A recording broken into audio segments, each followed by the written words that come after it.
आपण पाहताय महाराष्ट्र खबर न्यूज। या बातमीचे प्रायोजक आहेत Shri Ganesh jewellers and Saraf products Pune. Porsche car अपघातात अभियंता तरुणीचा बळी घेणाऱ्या अल्पवयीन मुलाचा जामीन मंजूर करणे बाल न्याय मंडळाच्या सदस्यांना चांगलंच महागात पडण्याची शक्यता आहे, कारण या सदस्यांची चौकशी करा असे आदेश महिला आणि बाल न्याय मंडळाचे आयुक्त प्रशांत नारनवरे यांनी दिलेत। विशेष म्हणजे त्यासाठी एक समिती देखील स्थापन केली आहे। कल्याणी नगर परिसरात आलिशान पोर्शे कारच्या धडकेत दुचाकीवरील अभियंता तरुणीचा मृत्यू झाला।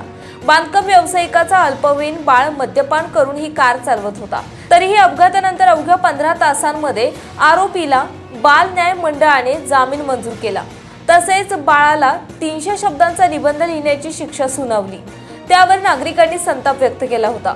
त्याची दखल घेत प्रशासन कामाला लागले। ही चौकशी समिती या प्रकरणाची पूर्णपणे पडताळणी करून त्याचा अहवाल आयुक्त नारनवरे यांच्याकडे सादर करण्यात आला आहे। आरोपीने 15 दिवस एरवडा ट्रॅफिक कॉन्स्टेबल सोबत चौकात उभे राहून वाहतुकीचे नियोजन करावे, दारू सोडवण्यासाठी उपचार घ्यावेत, अपघातावर 300 शब्दांचा निबंध लिहावा, भविष्यात अपघात झाल्याचे निदर्शनास आल्यास मदत करावी असे बाल न्याय मंडळाने त्याला जामीन देताना सांगितलं होतं। आपण पाहताय महाराष्ट्र खबर न्यूज। या बातमीचे प्रायोजक आहेत Shri Ganesh jewellers and Saraf products Pune.